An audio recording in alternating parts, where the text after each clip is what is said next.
Assalamualaikum warahmatullahi wabarakatuh. Alhamdulillah wassalatu wassalamu ala Rasulillah alladzi man la nabiyya ba'dah. Pemirsa, Bapak Ibu dimanapun berada, dulu ceramah kita pada kesempatan yang mulia ini makna waktu dalam Islam. Dalam Al-Quran, Allah sering bersumpah tentang waktu. Ini menunjukkan kepada kita bahwa betapa pentingnya memanfaatkan dan menggunakan waktu yang Allah berikan. Ketika kita melihat Allah bersumpah dalam Al-Quran bahwa itu ditandai dengan waw qasam.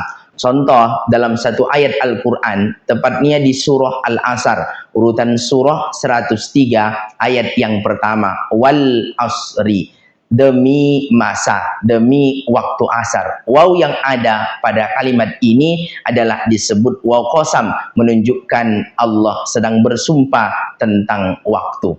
Dalam Al-Quran ada 4 kalimat yang Allah gunakan ketika berbicara waktu dan masa dalam Al-Quran. Pertama adalah kalimat yang Allah gunakan disebut ad-dahru. Alif, lam, dal, ha, ra. Apa makna ad-dahru? Makna ad-dahru adalah waktu dan masa yang tidak dilalui oleh manusia. Contoh, ada orang lahir tanggal 20 Februari 1990. Wafat meninggal dunia tanggal 20 Februari 2020. Apakah ada tahun 1989? Ada. Apakah ada tahun 2021? Ada. Masanya ada, waktunya ada. Tapi orang yang lahir tanggal 20 Februari 1990, wafat 20 Februari 2020, tidak merasakan hidup di masa dan di waktu itu. Maka bahasa Al-Quran yang Allah gunakan adalah kalimat ad-dahru. Yang kedua, ketika Allah berbicara tentang masa dan waktu dalam Al-Quran, Allah menggunakan kalimat al-asru. Itulah ayat yang kita baca di awal tadi, di surah Al-Asr, urutan surah 103 ayat yang pertama. Wal asr, demi masa, demi waktu asar, demi waktu sore. Apa al-asru itu? Al-asru adalah masa dan waktu yang dilalui oleh manusia. Orang yang lahir tanggal 20 Februari 1990, wafat 20 Februari tahun 2020, maka masa itulah yang disebut dengan masa al-asru, masa yang dilalui oleh manusia. Ternyata Bapak Ibu jamaah pemirsa dimanapun berada, masa inilah yang akan kelak diminta pertanggungjawaban di hadapan Allah Subhanahu wa Ta'ala. Itulah yang Allah sampaikan dalam satu ayat, tepatnya di surah Yasin, urutan surah 36 ayat yang ke-65. Al-yauma nakhtimu ala afwahihim. Hari besok ada yang Allah sediakan. Sengaja Allah menutup seluruh lisan mulut manusia.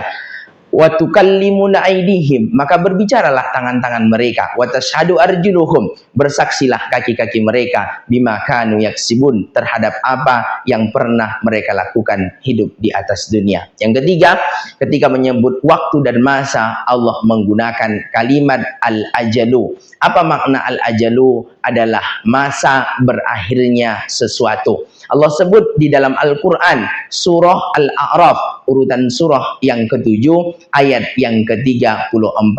Walikulli ummatin ajal. Setiap umat itu, setiap manusia punya batas waktu hidup di atas dunia.